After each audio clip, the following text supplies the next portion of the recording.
Stand up for culture, stand up for the arts, stand up for music, stand up for the city, and put music and culture before a purpose. Please, city.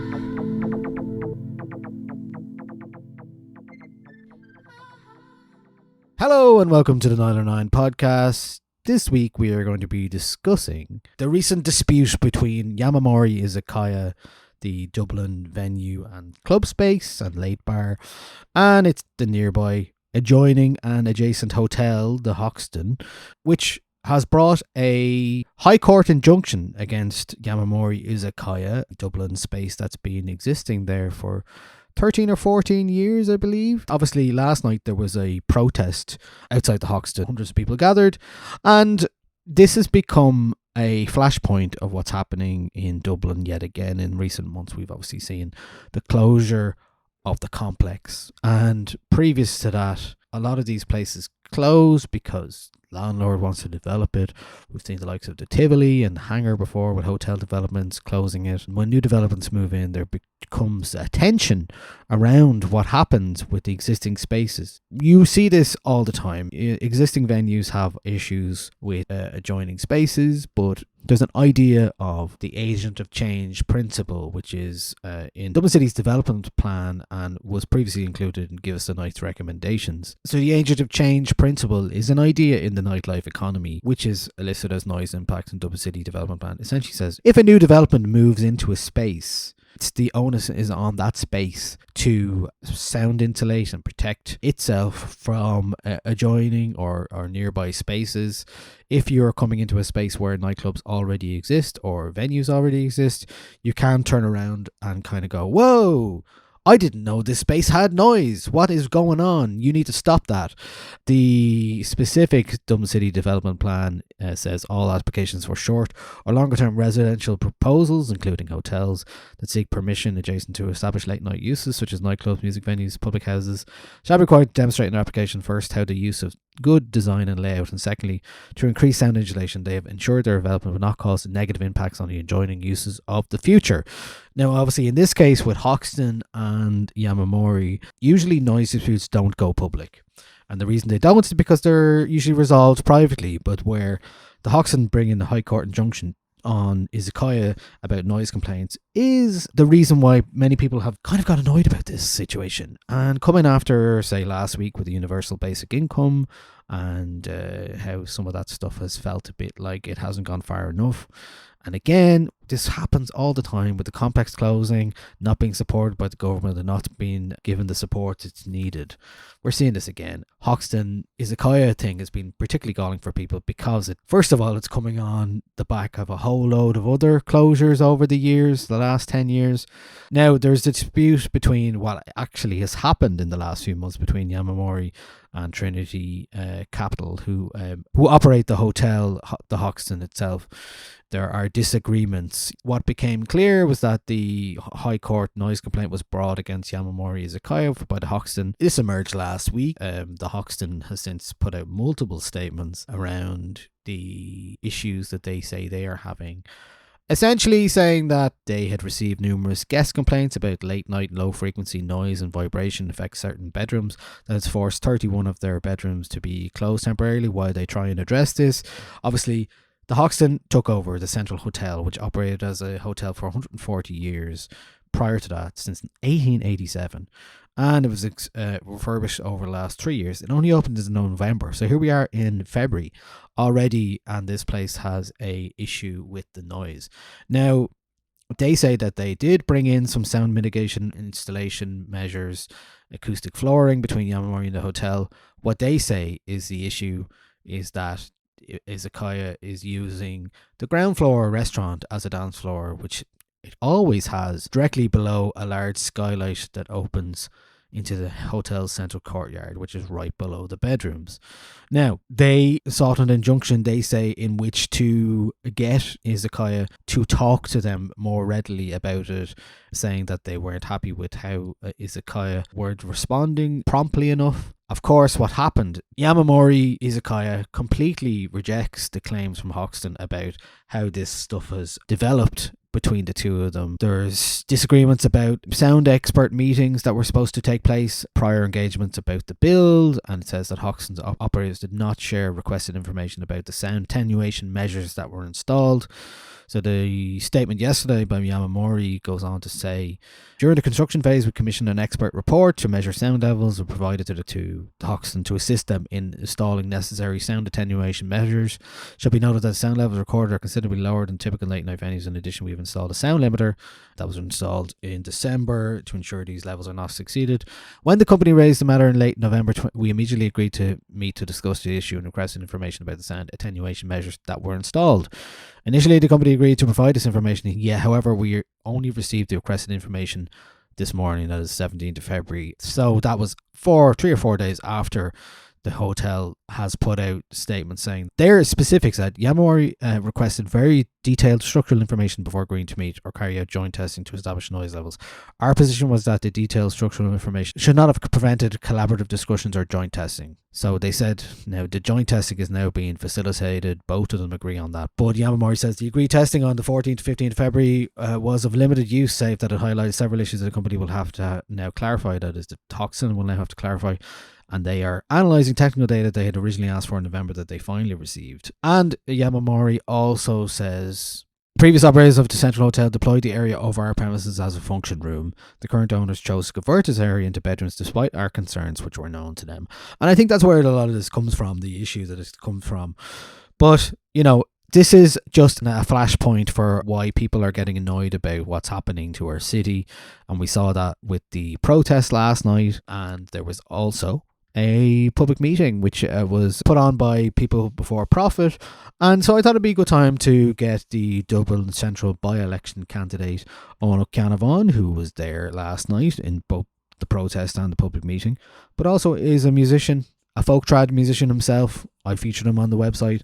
He won the Folk Award for Best Folk Singer a few years back as well. So here's a person who is very active in Irish music and who knows all about the challenges of being a musician, being an artist in the city. So yeah, we're going to talk to Eoghan about this issue, but really about the wider stuff around why does this annoy people so much?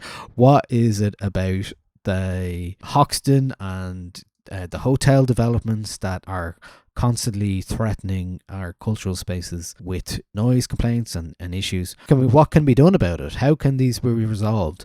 I mean, we've seen I mentioned the agent of change principle, which is not a legislation, but should be. And so yeah, I think there's just lots of issues around this. We've talked about this before. One of the first podcasts we did years and years ago, 2018, was about the Bernard Shaw closing.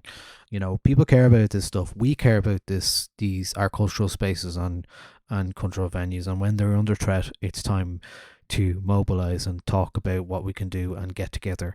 So that's what we're doing, and that's what this conversation is part of. And so let's talk to Eoghan Ó Ceannabháin about Dublin cultural spaces and nightlife and potential paths forward. We need a city we can live in. We need a city we can sing in. We need a city that we can dance in.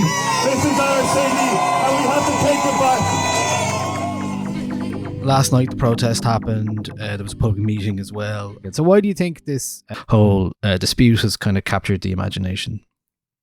Yeah, well, I think first of all it was a great evening last night. There's hundreds of people out. I think there's kind of huge energy about the place. Great music, obviously, as well, and a great buzz, and a kind of defined sort of a mood. And I think the reason for that is obviously just Izakaya itself, the importance of it as a kind of a venue, kind of grassroots venue for DJs and so on, and for the kind of community around that. But also I think because people around see a kind of a wider issue here really about cultural space and artistic space and kind of where we can be in the city.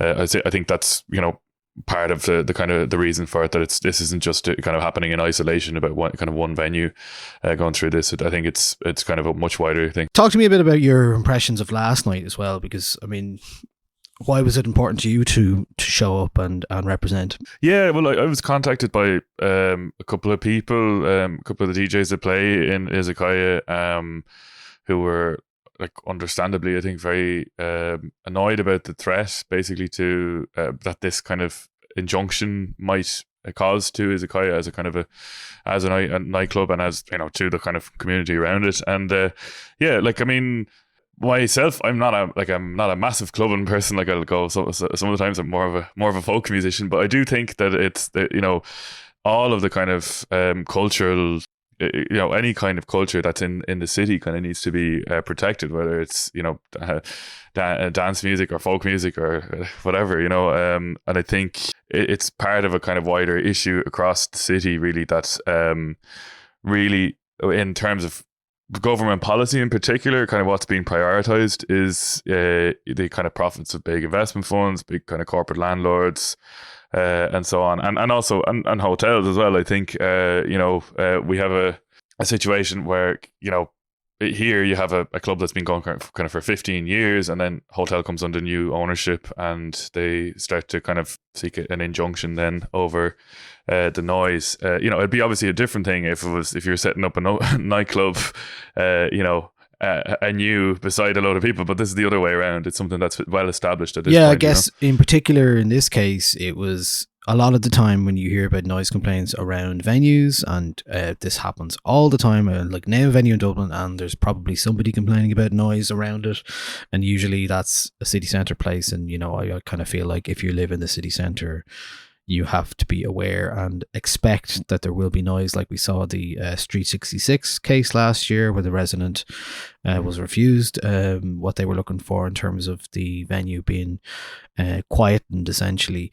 And it does happen across the city, and it happens a lot of cities. It speaks to a wider issue in terms of, like, the planning stuff, in terms of zoning and all that kind of stuff. But I think with this case in particular, the fact that they used the threat of legal action around this means that, you know, the hotel, for a lot of people, it found it particularly galling that, you know, instead of having a constructive back and forth, you know, clearly whatever's happening here, there's disagreements fundamentally about how this is to be proceeded. Sure, but the fact that they escalated it to a legal action, where clearly annoyed a lot of people. You know, I'm looking back at here some of the things that have happened over the years in terms of Dublin venue closures. So I was just doing this morning. All the things I've covered in the past, and going back to, like, in 2014 we had Mabos and the Joinery, and 2016 Block T, a lot of cultural spaces that were closed. 2018 and 2019 there was a lot of hotel developments and places that were closed to make way for apart hotels and hotels. That is the likes of Hangar in 2018, Tivoli in District 8, 2019 we saw the Bernard Shaw hotel and office development, and also there was noise complaints around that from new residents around the area for their outdoor area. We go through the pandemic, then you kind of, like, you've got the likes of Jam Park, Dashi, Block T, Tramline, Jigsaw, all closed. And then we go up to the Cobblestone 2021. Obviously, you know, there was huge groundswell around the Cobblestone for obvious reasons. And it was very much like, that was really a flashpoint of people had enough. And I think you're kind of seeing that again here, where this is like, okay, we've seen the last few years, and it's obviously kicked up in the last even few months again, the complex being closed because a landlord wants to develop it. The likes of previous 2022 Fibbers, the outdoor beer garden, being replaced by more hotel rooms. It's something that's happening again and again and again. So what is your what do you think is, like, what can we do about it? Because you know, we've seen that. I've talked about, and a lot of other people mentioned in the last week, the Ancient of Chain principle. It is just a principle, but it exists in the Dublin City Development Plan as noise impacts. That says that all applications for short or longer term residential proposals, including hotels that seek permission adjacent to established late night uses, such as nightclubs, music venues, public houses, comedy clubs, shall be required to demonstrate in their application first Through the good use of layout and design, and secondly through increased sound insulation, they have ensured their development not cause negative impacts on the adjoining uses in future. Now, what is your understanding of how this operates in practice currently? That's kind of exactly what's not happening here with Izakaya in terms of them seeking the injunction. You know that you have like basically that policy or whatever in the Dublin Dublin City Development Plan about noise impacts. It kind of basically guards against a sort of retrospective NIMBYism where like you can't just come in and then impact on what's been there already in terms of nightlife and so on. You could go further, like, I mean, I was talking to people from Give Us the Night, for example, and they have a kind of a policy. They put some policies to the government on this as well. For example, they talk about in New South Wales, they have a kind of eyes wide open policy where buyers and renters of a property in a nightlife area, they'll be given a planning certificate basically stating the existing role of these venues and basically putting in a clause that will protect these venues from the noise complaints of new residents. And you could obviously, you could flesh that out and say, look, these are what the noise levels are currently, so that, a club couldn't, then just ramp that up again. But that what's there is kind of accepted. But I think it kind of goes beyond just the kind of policy around noise as well, because a lot of this is kind of what's been prioritized by the government in terms of the development of the city. And like we in our we had a public meeting last night. We actually had organized the public meeting to, just broadly on Stand Up for the Arts before the Izakaya thing happened. And so it just kind of coincided with that it was, because it's something we were already talking about because of the closure of the complex. But I think, overall, just the kind of the policy of prioritizing profits of kind of big investors, big landlords, corporate landlords, and also the hotel industry. To kind of there's a big kind of, I think, business tourism. So this came up. Somebody mentioned it in the meeting last night. But the kind of the whole business tourism aspect of this, which is why a lot of these kind of hotels are like proliferation of hotels is happening, is because it's kind of seen that if you have people coming over here on a business trip, that they will spend a lot more money kind of on an average night than your average kind of Joe Soap or whatever who comes on a trip. Obviously, that then impacts massively on the people that actually live here, because it drives up. You're prioritizing hotels over housing, and obviously then the knock-on effect with all of that is like the cultural aspect of that as well. There's somebody else from another venue who spoke about a similar thing, that they've been running a theatre for years, and then more recently they've had these complaints from the hotel basically, and they've had to basically curtail their opening hours. They have a license till 2:30, but because they don't want to risk this kind of a court case against them and all that kind of thing, they've actually cut back on a lot of their program because of the hotel next door kind of complaining about them. So so it's a couple of different things. It's the development of the city, but also and the kind of policy around who gets prioritized here. And with the public meeting, like, I mean, I guess, is there kind of strategies or knowledge sharing that venues and spaces and promoters can use around addressing and tackling these kind of issues, you think? Yeah, I think with the meeting, I think that was the start. There was a lot of different aspects we spoke about. One of it is the venues and space and so on, and I think we need to do more of this, of actually bringing people together to discuss the different issues and the different kind of challenges, but also then to kind of identify the kind of spaces that we could be using. A lot of what we've been doing, another thing that kind of we spoke about last night, was been responding to threats. Over the past few years, we've been obviously with the cobblestone, with the complex, with Izakaya, something happens. Somebody wants to build a hotel, somebody makes a noise complaint, or the landlord wants to sell the building, and people are galvanized then to act in order to save this particular space. But one thing that Robbie Kitt from Praxis was kind of pointed out, like, obviously we need to do that. That's something we should protect what we have, but we should also be kind of thinking about, kind of, rather than being on the defensive all the time, kind of, can we identify spaces that could be opened up and could be used as well, and could we build a kind of more sustained campaign around those things? There's a few different places that were mentioned, like the old Ablana Theatre under Busaurus, for example. Like, a lot of people don't know, this is a theatre that ran for decades and it closed in 1995 and it's been kind of left ever since.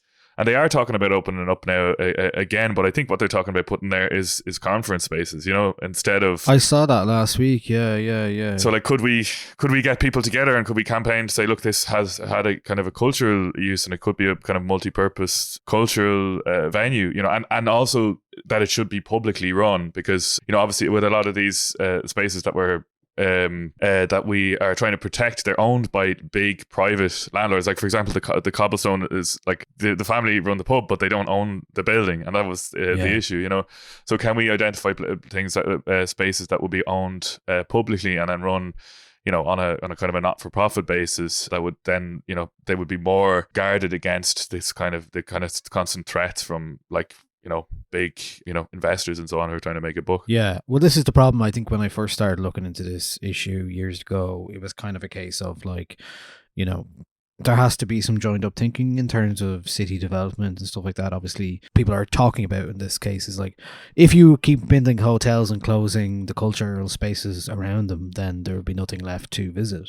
That idea is very central to this kind of argument. And then thinking about it in terms of like the development of Temple Bar or the protection of cultural spaces or cultural zones or cultural areas, you know, something that needs to be enshrined in kind of how the city is built and the city is planned and the city is developed, or a publicly run space, like we've talked about this before on the podcast, say about music rehearsal spaces. Or if you look at a great example up the north of the Oh Yeah Centre in Belfast, where it's a publicly funded space. It is a music venue. It is a place for gatherings, events.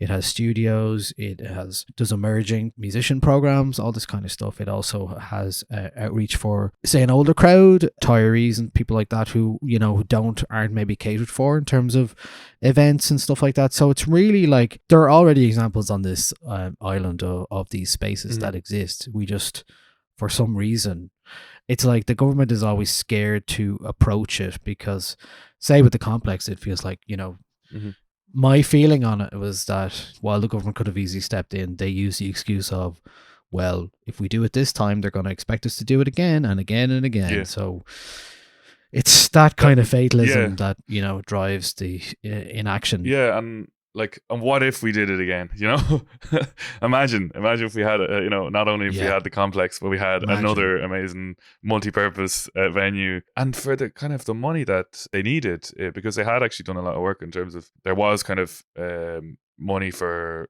From DCC and actually from the Department of Culture, but not for the acquisition of the building.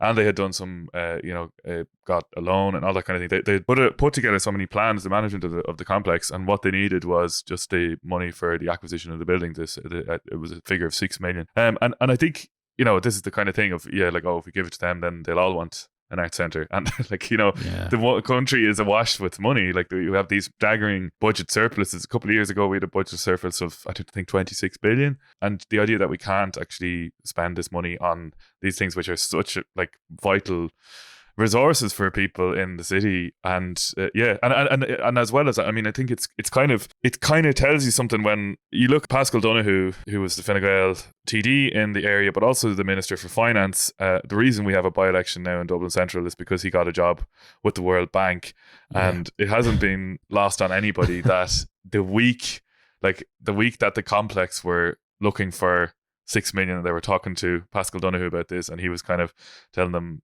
all great things from what I've heard before dropping them. He then gave the World Bank an additional 10 million that they didn't ask for, on top of, you know, the figure that the state gave the World Bank. He gave them another 10 million. You know, you can see where the priorities lie, you know, and Yeah, and that is the issue, for sure. In that case, certainly, there was promises, and then, you know, when somebody goes off to go and get a job for the boys, it's clear that their priorities have changed, and that's what we're relying on. I think we see it in the universal basic income scheme made permanent last week, but is it any different than the pilot scheme? Like, a pilot scheme in most people's minds is something that is trialed in order to expand, but there is no expansion. If anything, you know, that is, I think this probably contributes to the Izakaya Hoxton stuff, is this idea of artists and culture practitioners being yet again just like, you get a bit, you'll get something, but exactly, never. Like every 3 years, Yeah. you get kicked off the universal basic income. The idea of universal basic income is something that is permanent for the people that are getting it, not something that is like, thrown off every 3 years because like they don't deserve it or something, like try and push them into doing something themselves. I don't know. Yeah. So that's another thing that came up in the meeting yesterday as well. There was a couple of people who had been on that pilot, and then like, and I have a friend as well who was also on it, and then they get the news that, okay, we're like, oh great, the pilot is going to be made permanent, but you are going to be kicked off it. you who are on the pilot. And it's like, it's funny, I had two friends, one who was on it and one who was on the control group. So one of them kind of basically having to explain to the government how her life was not getting better because she doesn't have the extra money, and she wasn't able to do as many of the things. And then somebody who was actually able to do that and recorded music and developed new music and all that kind of thing. But then, as you say, like, then people are being kicked off it. And as they say, like, I mean, the National Campaign for the Arts, I think, did some good work on this, where they they looked at the amount of money that came out, that was came into the economy because of the scheme. So for every kind of euro that was put in, that I think they were saying a figure of 139 came out of it because of it's not being not relying on being able to basically develop their art and contribute and so on. But I think we shouldn't just be doing these things because they're of a benefit for the economy. We have to talk about a benefit to the society and to people's kind of like well-being, both the artists themselves and the people that they impact around them through their art.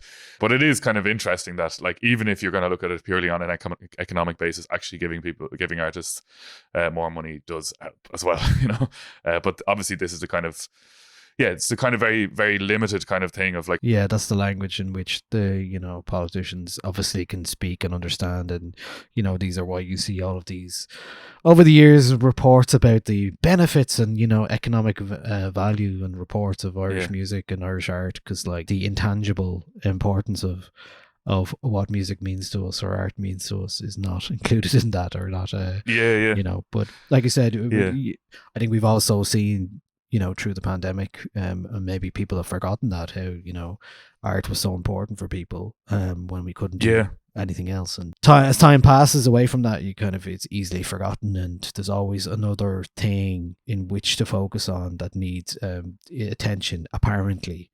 And yet we're then the artists and creative sectors then yet again neglected, or just fobbed off with a few bits, and it's talked about for years now. It's like the idea that Irish art succeeds despite all of these challenges is somehow given a credence then by politicians, in terms of like, well, look how great Irish art's doing. Everyone, Patrick's Day rolls around every year, and there's so much talk about Irish arts. But imagine if we did more. Imagine if we opened public spaces and cultural spaces. Imagine if we gave more money to artists. Imagine if we supported them more. Imagine if we didn't shut these spaces down.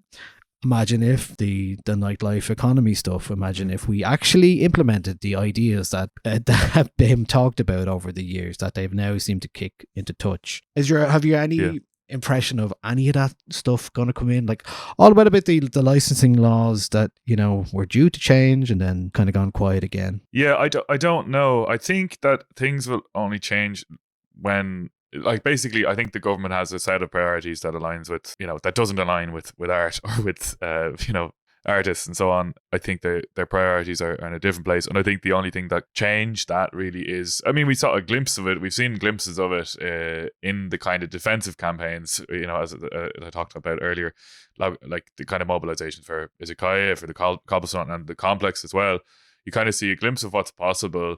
But I think we need to kind of build kind of people power and build people getting organized. I think you can see the spirit of what's necessary. I think they do respond ultimately to pressure on these things, and I think we have to just be more organized and pull more people together. That's kind of what we're trying to do. That's why we had this meeting last night, was like, try and pull people together into a place where, you know, where people can be kind of a bit siloed into different areas of, and also people have busy lives and they're trying, you know, but like trying to actually pull people together into a kind of more organized space that we can try and build pressure on this. Because as you say, like, I mean, they do love to talk about, you know, the importance of culture and all that, and how great we have, you know, all the great music we have, but it's kind of really happening in spite of the government's policies and not because of it. Yeah, absolutely.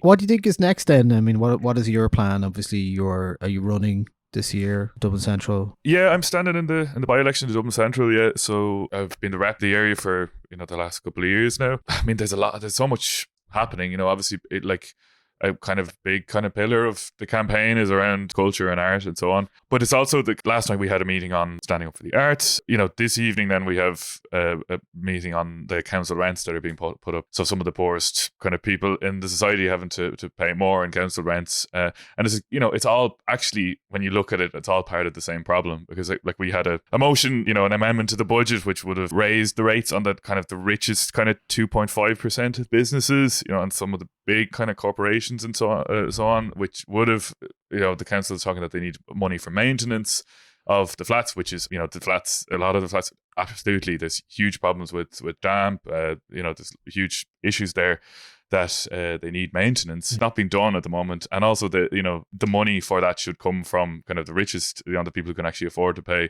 But it's the same kind of priorities, like you kind of see, like whether it's an art space or whether it's council rents, it's the kind of same driving principles that are creating these problems. So yeah, I think just in the campaign we're trying to, like, the kind of main focus for us is like we want a city that we can live in, you know, a city that, you know, you're not just existing in it, that you can afford to live in it and enjoy your life and have full creative lives as well, you know, not just kind of exist. And what about yourself for your own creative endeavors as well? You are obviously a singer and songwriter and musician yourself. Have you been able to, obviously running in an election takes a lot of time. What about your time for your music? Yeah, I'm trying to, yeah, there's a lot of I'm managing, like I'm still gigging, I'm still still gigging and still writing, and I have I'm working on some new music at the moment. It'll probably take a little bit of time before I can actually release it, but I've been in studio and that kind of thing, so working away on that in the kind of gaps in between campaignings. Yeah, I don't know, in some ways it's difficult to find the time to do everything, but in other ways they kind of complement each other. The music is kind of a great release, I think, for me, you know when you from campaigning and everything, just to have a kind of way of kind of being creative, but also then what I'm involved in politically, it just does inform a lot of what my music is about. And you just meet people, a lot of people, and you get inspiration for different songs and different stories to tell. It's also kind of, I guess, part of my politics is around, like, as I said, you know, not just being able to kind of survive in the world, but actually that all human beings have a massive kind of creative potential that under the current system is, well, all of us really aren't able to fully realize that, and some people have more maybe opportunity to do that than others. But I'd like to see a society where everybody is able to live kind of full creative lives, and so, you know, it's kind of that kind of feeds into my politics as well, and vice versa. So they kind of complement each other in a lot of ways, even though it is a kind of, in terms of time, quite demanding, but so far happy with the balance of things, you know. Yeah, okay. And if you were talking to someone who was looking at this kind of Yamamori Hoxton stuff and they want to get involved in something further to kind of help, what would you suggest they do other than, you know, attending to kind of stand up for the arts, public meetings? What else would you say to look at? Yeah. I think for artists, I mean, Robbie Kitt from Praxis was there last night, and I think, you know, if you're an artist, I think people should join the union, the artists union, and get organised. I think, and I think, you know, get active in the union as well. You know, like, I think what we need in trade unions is actually, you know, grassroots kind of rank and file trade unionism to kind of build a kind of a fight from the bottom up. Yeah. So to do that would be one thing. But also, I mean, specifically on Izakaya, I think it's worth kind of getting in touch with the DJs that organise the protests and so on. We'll see what happens with this injunction. I mean, it might not be granted, and then it's kind of, hopefully that'll be the end of that in terms of Izakaya for now. But I think it's worth still, even if that happens, that we kind of look at the energy we had from the protest last night, from everybody kind of standing up. Like, let's see what else we can do. Let's see if we can identify other spaces that could be used, you know. We've certainly seen some fine examples of musicians' unions and stuff, even in places where you wouldn't expect it, like America. The United Musicians and Allied Workers have been very prominent in talking about that. That's the trade union as well, and they're for, in terms of what they talk about a lot of time, is about making streaming pay, for example, and they've been very strong on that in the last couple of years. And you can see, there's clearly reasons for people to get together and mobilize around certain issues like that. I think Spotify is a good example, highlighting the things that are happening on a wider scale as well as the local stuff. I feel like the hotel has had quite a lot of negative attention in the last week that they brought upon themselves. So it remains to be seen how that transpires. But been an interesting week. Certainly not something I expect. Usually with these things, with the noise complaints that you see, they don't go public. Like, they remain private. So that's why it's, I think as well, this is developed into some a kind of a national news story. So it'll be interesting to see what happens. Certainly good to see the protest last night, and good to see the public meeting as well. It's hopefully, look, this will convince people that there are things worth fighting for in the city, and people like Izakaya, Yamamori, and their sister space like Tengu. There's always threats around these spaces. It's very difficult to maintain commercial operations as an independent venue in this city, and I think that needs to be protected and supported and celebrated. So I'm sure you'd agree with that. Absolutely. I mean, I think there's definitely a lot worth fighting for, and you can see that in the spirit of what happened last night. The amount of people that came out. There's huge potential here, like in Dublin in general, creatively, artistically, and I think what we need is just to get organised and try and kind of build a movement that can give us the full expression of those possibilities. Yeah. Eoghan, thanks so much for jumping on with me. Yeah, appreciate it. Best luck, and sure, I might talk to you again soon. You never know. All right, cheers. Nice one. Thanks a million. Thank you. I'm beginning to fear that the screams of the night might carry on into the morning. Give us a tune, it's an all-nighter. Anxiety's freezing me chest, won't be leaving me lungs till the day is dawning.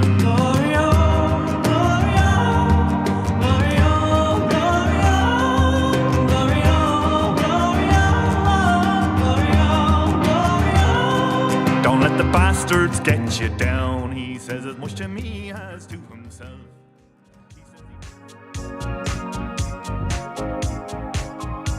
Thanks for listening to the 909 podcast. If you like what we do, why not consider supporting us on patreon.com/909.